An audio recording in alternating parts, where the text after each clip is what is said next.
여러분 안녕하세요, 이쌤입니다. 오늘은 수푸자를 위한 걸음마 개념 특강 1차 방정식 시간인데요. 방정식은 나중에 함수로도 연결되는 중요한 개념이기 때문에 차근차근 설명해 나가려고 합니다. 여러분, 방정식을 보면 미지수라는 말이 나오는데 미지수라는 말이 대체 뭔가요? 미지수는 간단히 말해서 잘 모르는 수를 말하는데요.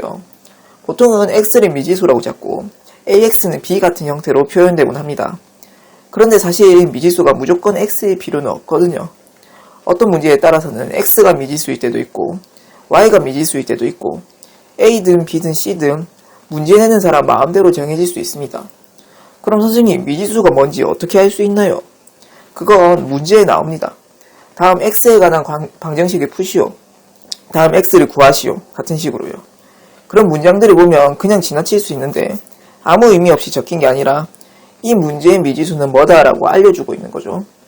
심지어 어떤 문제에서는 A에 관한 1차 방정식이 있다, K에 관한 2차 방정식이 있다 같은 식으로 미지수뿐 아니라 차수까지 알려주는 문제들이 많아요. 그런 부분은 문제에 대한 힌트가 될 수 있으니 놓치지 말고 살펴주시기를 바랍니다. 등식의 법칙에 앞서 용어 몇 가지만 짚고 갈게요. 식을 보면 가운데에 등호나 부등호가 오고 왼쪽의 좌변, 오른쪽을 우변, 좌변과 우변을 합쳐서 양변이라고 부르죠. 그리고 여기서 등호는 좌변과 우변이 같다는 걸 의미합니다. 제가 예전에 이런 학생을 본 적이 있어요. 저희가 초등학생 때 이런 식을 본 적이 있죠. 2 더하기 5 곱하기 4 빼기 1은 계산하면 7 곱하기 4 빼기 1이 되고, 이거는 28 빼기 1이고 28 빼기 1은 27이죠. 그런데 식을 이렇게 쓰다 보니까 이 등호가 화살표 같은 개념으로 느껴졌나봐요. 다음식으로 넘어간다는 표시, 그냥 다음식 적기 전에 쓰는 거. 그래서 2x 더하기 1은 5라는 문제를 푸는데 원래는 2x는 4로 해서 x는 2가 되잖아요. 이 식을 다 붙여서 2x 더하기 1은 5는 2x는 4는 x는 2라고 적은 거예요. 왜냐하면 다음식으로 넘어가기 전에는 등호를 쏘았으니까. 근데 여러분, 이렇게 적으면 안 되죠. 등호는 왼쪽과 오른쪽이 같을 때에만 쓰는 거예요. 여기서 x는 4가 아니라 x는 2와 같고 4는 2x와 같습니다. 4랑 x가 같은 게 아니라요. 등호를 올바로 사용해 주시길 바라고요. 1차 방정식을 보면 이항이라는 개념이 나오는데 이거 원리가 어떻게 되나요? 더하기가 넘어가면 빼기가 되고, 빼기가 넘어가면 더하기가 되고, 곱하기가 넘어가면 나누기가 되고, 나누기가 넘어가면 곱하기가 된다는데 이거 왜 이렇게 되는지 잘 모르겠죠. 등식의 법칙을 살펴봅시다. 양변에 같은 수를 더하여도 빼도 곱하여도 나누어도 등식은 성립한다. 이게 등식의 법칙인데요. 등식의 법칙은 양파의 저울을 떠올리면 돼요. 양파의 저울의 왼쪽을 좌변, 오른쪽을 우변이라고 하면 등식이라는 것은 왼쪽과 오른쪽의 무게가 같은 순간 바로 수평을 의미하게 되겠죠. 양쪽의 무게가 같을 때 양쪽의 무게에 같은 무게를 더해도 수평은 유지된다.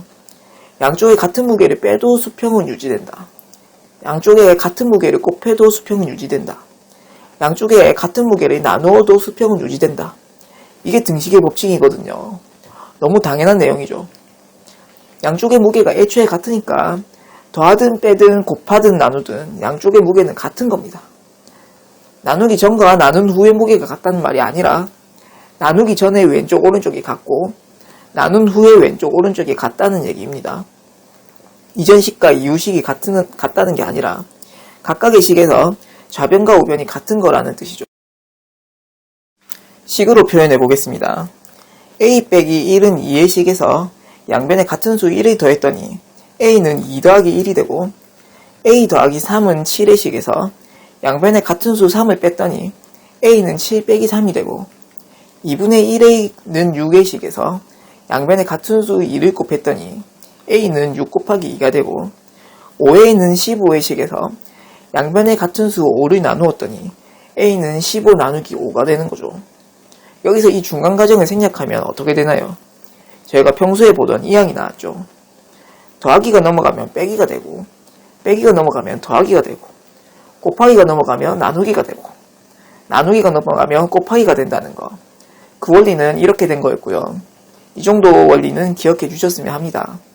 왜 그 원리를 알아야 하냐고요? 가끔씩 계산해놓고 계산이 맞는지 틀렸는지 헷갈려하는 친구들이 있거든요. 헷갈린다는 것은 원리를 제대로 모른다는 뜻이니까 양팔지호를 떠올리면서 내가 정말 등식의 법칙을 이해하고 있나? 한번 상상해 보셨으면 합니다. 여러분, 이번 강의는 이렇게 마치겠습니다. 너무 쉬운 내용이라 지루하진 않았을지 모르겠네요. 다음 시간에는 2차 방정식을 해볼 거고요. 더 유익하고 재밌는 강의로 찾아뵙겠습니다. 그럼 여러분 안녕.